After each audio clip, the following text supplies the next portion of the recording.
Media کے توسط سے یہ بات واضح کرنا چاہتا ہوں کہ اگر ہم چاہیں یہ طلبا یا ہزاروں طلبا اگر چاہیں تو لمحوں کے اندر چٹکیاں بجا کر یہ سارے دروازے، یہ سارے تالے، یہ ساری دیواریں توڑ کر اندر جا سکتے ہیں. ہمارا راستہ کوئی نہیں روک سکتا، لیکن ہم قانون کو ہاتھ میں نہیں لیں گے. یہ اندر احتجاج جو جاری و ساری ہے.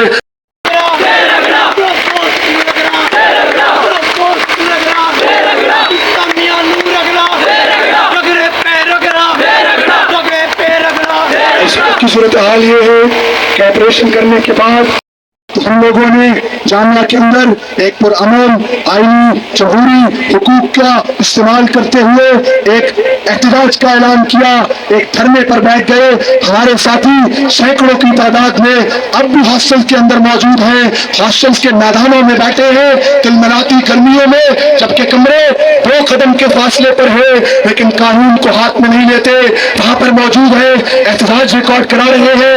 ابھی بھی ان کی یہی فریاد ہے کہ ہمارے حقوق کی حفاظت کی جائے، انتظامیہ ہماری بات کو مانے، ہمارے جائز مطالبات کو قبول کرے. لیکن انتظامیہ کی جانب سے ہٹ دھرمی کا مظاہرہ کیا جا رہا ہے. اور آج کی صورتحال یہ ہے کہ کل رات سے انتظامیہ نے یونیورسٹی کے اندرونی اور بیرونی داخلوں کے لیے تمام راستوں کو سیل کر دیا ہے، تمام راستوں کو بند کر دیا ہے. میس تو ہاسٹل میں پہلے ہی بند تھے، لیکن اب کی صورتحال یہ ہے کہ جو فارن اسٹوڈنٹ اندر موجود ہیں یا جو طالب علم اندر احتجاج کر رہے ہیں، ان کے لیے کوئی راشن کا انتظام نہیں، کوئی کھانے پینے کا انتظام نہیں، کوئی رہائش کا انتظام نہیں. بے سر و سامان اس تلملاتی ہوئی گرمی میں وہ سڑک پر موجود ہے. یہ فاشسٹ انتظامیہ جو طلبا یا آپ کی صورت میں یہ سینکڑوں طلبا یا ہزاروں طلبا جو جامعہ کے اندر آنا چاہتے ہیں، اپنی ہاسٹلوں کی سیٹوں پہ جانا چاہتے ہیں، اس پرامن احتجاج کا، اس جمہوری جدوجہد کا حصہ بننا چاہتے ہیں، اب انہیں اندر آنے کی اجازت نہیں. اسی لیے آج اس کا 3را دن ہے اور یہ باہر احتجاج جو جامعہ کے طلبا کر رہے ہیں.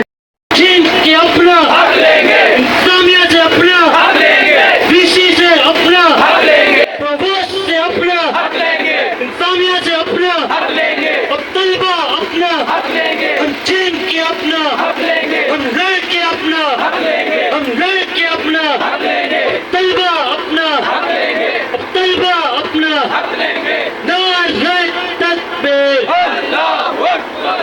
یہ تمام ساتھیوں کا کس کے ہاتھ میں ہے، لیکن اب یہ بات کسی سے الحمدللہ ڈھکی چھپی نہیں ہے. سب کو معلوم ہے کہ یہ کس کی ڈرٹی پالیٹکس ہے.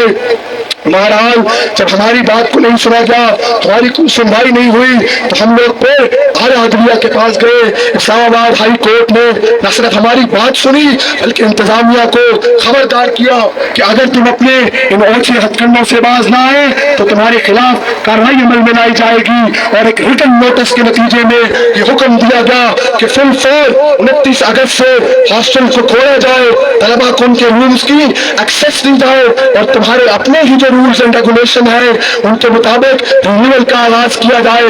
لیکن یونیورسٹی انتظامیہ نے ان کو یہ جواب دیا کہ ہم تمہیں بھی کچھ نہیں مانتے صاحب، جو چاہیں گے وہ کر گزریں گے.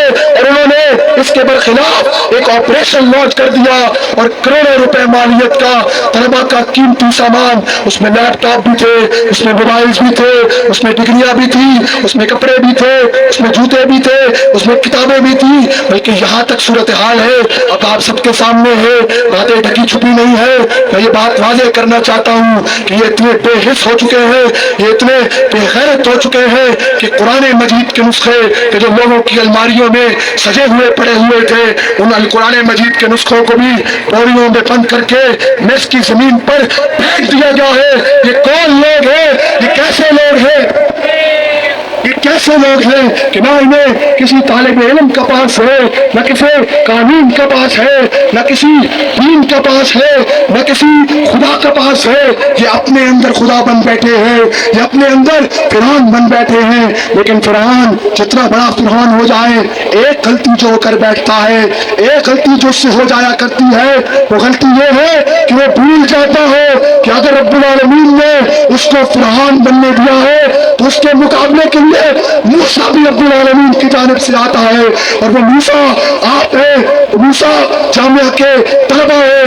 ہم نے اپنی آواز کو